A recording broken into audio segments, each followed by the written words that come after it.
ग्राम पंचायत कल्याणसर में लगे प्रशासन गांव के संग अभियान के तहत शिविर का चूरू जिला कलेक्टर सांवरमल वर्मा ने निरीक्षण करके विभिन्न स्टॉल्स पर जाकर व्यवस्थाएं देखी और अधिकारियों को आवश्यक दिशा निर्देश दिए।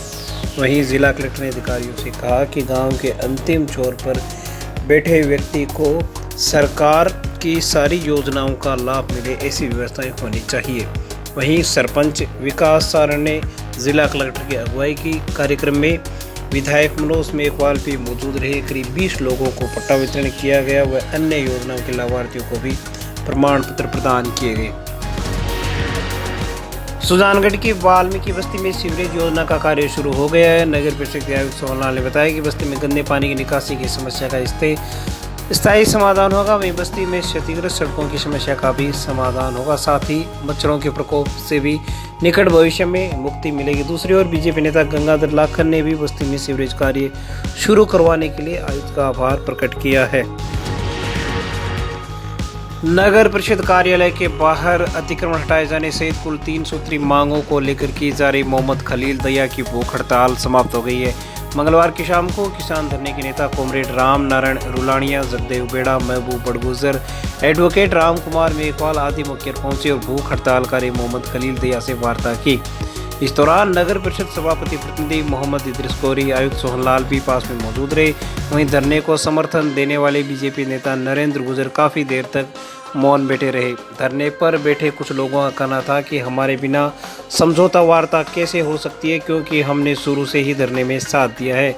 मोहम्मद अली ने कहा कि आवारा सांडों की तुरंत व्यवस्था की जाए और हमें फ़ोन नंबर उपलब्ध करवाए जाएं ताकि हम हाथों हाथ आवारा पशुओं को हटवा सकें।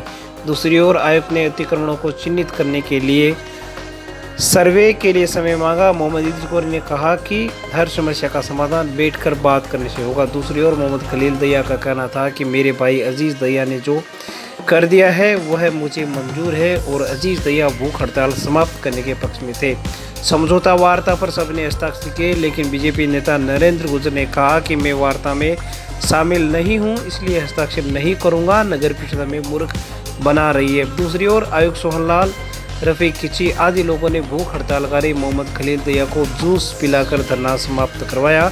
बाद में रफीक किची सबको माला पहनाने लगे तो बीजेपी नेता नरेंद्र गुजर ने माला नहीं पहनी, जिससे साफ प्रतीत हुआ कि एक गुट धरने को आगे जारी रखने के पक्ष में था, जबकि भूख हड़तालकारी के परिवार के सदस्य व कुछ लोग भूख हड़ताल समाप्त करवाने के पक्ष में थे। बाद में खलील दया का माल्यार्पण किया गया तो सबने तालियां बजाई। वहीं धरनार्थियों ने भी आयुक्त व सभापति प्रतिनिधि मोहम्मद इद्रिस कोरी को मालाएं पहनाई।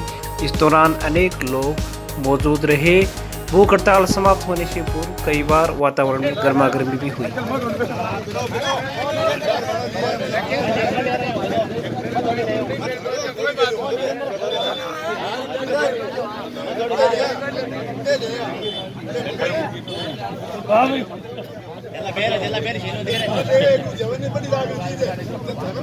ये हमारी शर्तें थी जो आवारा पशु और अतिक्रमण के ऊपर, तो आज नगर पालिका ने स्वीकार कर लिया उसको और हमारे सब भाइयों ने मिलकर हमारी सहायता की और उसके ऊपर हम सहमति करके और आज इसको नष्ट कर रहे हैं, समाप्त किया।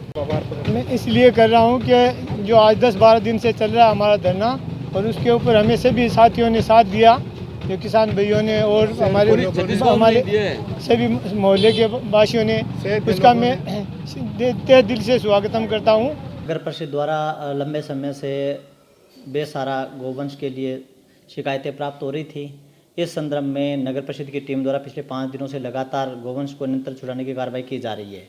साथ ही हमें यहाँ की जो गौशालाएँ हैं उनसे पर्याप्त सहयोग नहीं मिल रहा था, वो लेने से मना करी थी। इस संदर्भ श्रीमान जिला कलेक्टर महोदय से भी आज मेरी वार्ता हुई थी और उन्होंने बहुत ही बिल्कुल उच्च अधिकारियों के साथ साथ बात करने के निर्देश दिए थे कि आप समन्वय बनाते हुए गौशाला जो गोपालन विभाग है पशुपालन विभाग के साथ समन्वय करते हुए संबंधित गौशाला से बात करके और उनमें गौशाला भिजवाएं, जिस कारण से क्या है कि भाई सर्कुलर वगैरह भी हमने प्राप्त कर लिए हैं और हम शीघ्र ही इसको स्थायी हल करने का प्रयास करेंगे। इसके लिए योजनाबद्ध तरीके से काम किया जाएगा और जहाँ जहाँ जितनी क्षमता से हम लोग गौशालाओं में भेज सकते हैं वो उतने शीघ्र ही पकड़ कर भिजवाने की कार्रवाई की जाएगी। सहमति कैसे बनी और कैसे धरना उठाएगा? सहमति पर दो बिंदु थे कि एक तो शहर में अवैध अतिक्रमण के संदर्भ में शिकायतें प्राप्त हो रही है और एक ये बेसहारा गौवंश के लेकर इसके लिए भी हमारी टीम द्वारा चयन किया जाएगा और जहां पर अवैध रूप से अतिक्रमण के कारण जो भी समस्याएं आमजन को हो रही है उसके लिए भी हल करने के प्रयास किए जाएंगे और सर्वे करके और ऐसे चिन्हीकरण करने के पश्चात ऐसे अतिक्रमणों को हटाने की भी कार्रवाई नगर परिषद द्वारा की जाएगी।